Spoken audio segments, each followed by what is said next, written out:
Caleb's bold predictions for the 2024 season. Cooper Mays, what down is it? Coop here, first down. Thanks, Coop. What do you got? Tennessee football will have 4 All-Americans by the end of the year. Hey now. I agree with that, and I'm going to see if I can name them before you, because you already know yours because it's your column that goes up. Well, I didn't name specifically, but I got 5 options, and I think it's just likely with 5 options there will be at least 4 All-Americans. Okay, I'll name my 4. I got Pierce. I got Cooper. You know, I'm going to disagree with you. That's crazy. I know you're going to go the Nico train, but I don't think he's gotten the preseason love that I expected. And I expect him to, I thought he was going to be one of the hot topics of college football. He's been kind of a hot topic of college football and with a lot of doubters around him.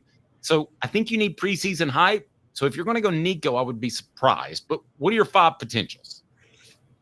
So Pierce, Cooper, Nico, one of the wide receivers. Okay. So it could be Squirrel White or Brew McCoy. Like have a Jalen Hyatt year. That's good. Okay, Then, most importantly, probably the most obvious one, by the way, Jackson Ross. He's the best punter in the nation. Darn it. Okay. I missed him. But, okay, so I'll give you 4. How about 4? Yeah. I got Ross, I got Cooper, I got Pierce, and I've got who are the other 2 you mentioned? Either Nico or one of the wide receivers. Okay, one of the wide receivers, because I think they could have a Jalen Hyatt type year. I'm still going to say 3, but you've almost talked me into 4. What down is it, Coop? Cooper Mays here, second down. Who's next? What's your next bold prediction, Caleb? James Pierce is going to break Reggie White's single-season sacks record of 15. That's crazy. I don't necessarily think you're wrong, but I'm calling it crazy because when you talk about breaking all-time records that are like 40 years old, I'm going to say that history usually repeats itself, so that's not going to happen. However, it would not surprise me at all. When has Tennessee had a sack machine playing in a system designed to maximize sacks? No, they haven't. I'm definitely not arguing with you. I'm just saying it's crazy because of history. He's going to have a Bobby Boucher type of numbers this year, James Pierce. And what's the record, by the way, for Reggie White, just for those that don't know? 15. He had 15 back in 1983. And for the record, if you guys know Waterboy, Bobby Boucher had 16 sacks in a game in the Waterboy.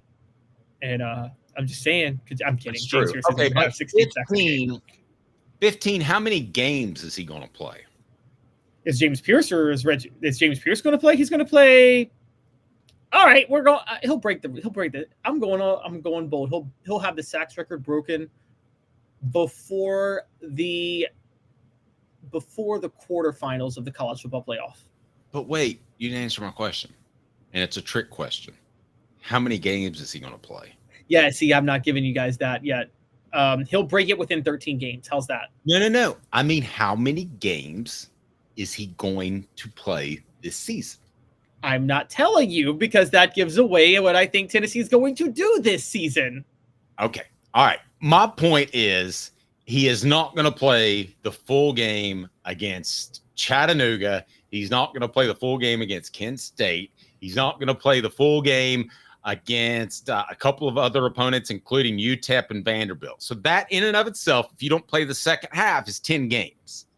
So he has a limited amount of time to do that. It's not just saying you have 60 to 80 snaps per game, right? Yes, but you know Heupel loves the stats, man. You know Heupel's going to leave him in long enough to try to get a sack each game. I'm hoping that that's Tim Banks's call at this point, but it may not be, or it should be Rodney Garner's call, actually, who runs out there, right? That's usually the position guy's call. Do you think Heupel's going to say, hey, he's close to the sack record, keep him out there? Possibly. Watch out. Here we go. All right. Tennessee center Cooper Mays here. Third down. Third down, Caleb. What do you got? All right. Here's a fun one. Nico Iamaleava is headed to New York.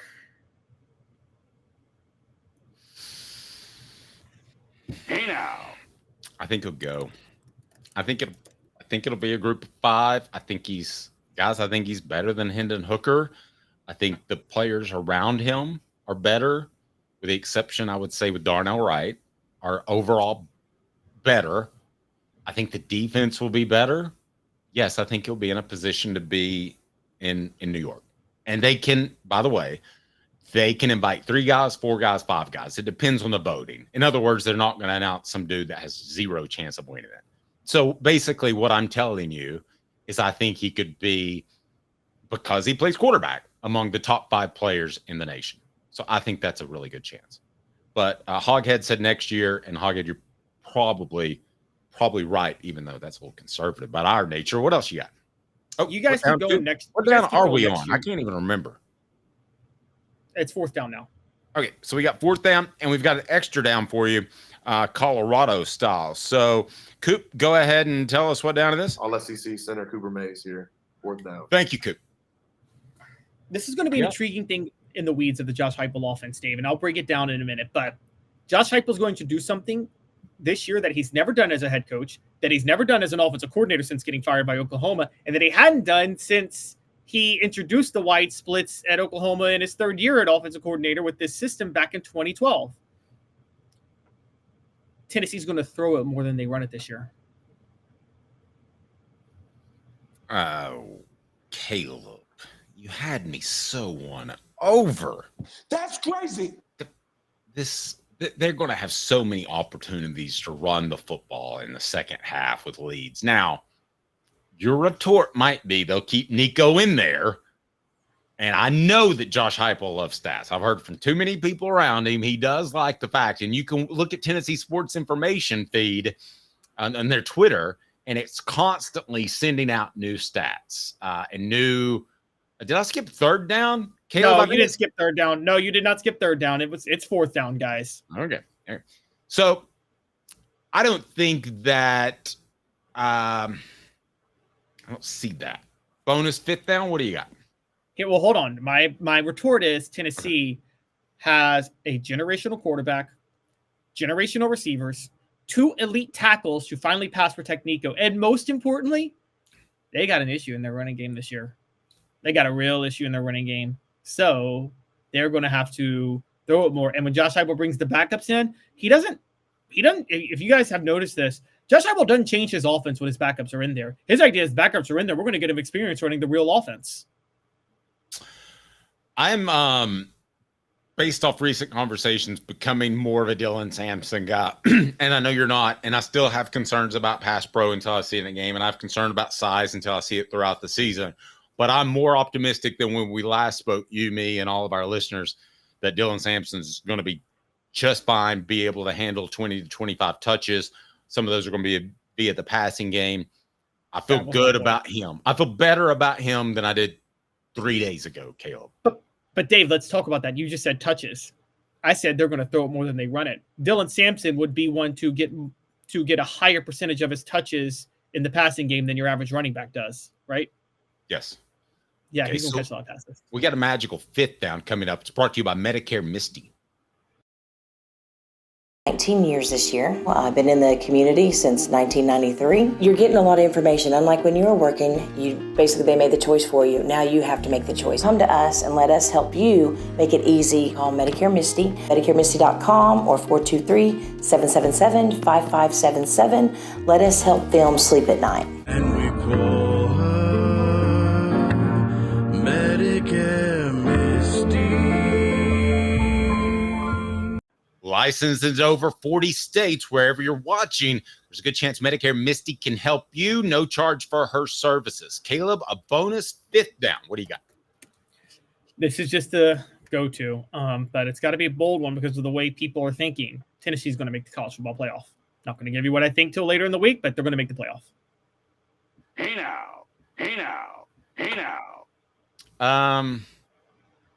I'm to the point that I would be really surprised if they didn't make the college football playoff.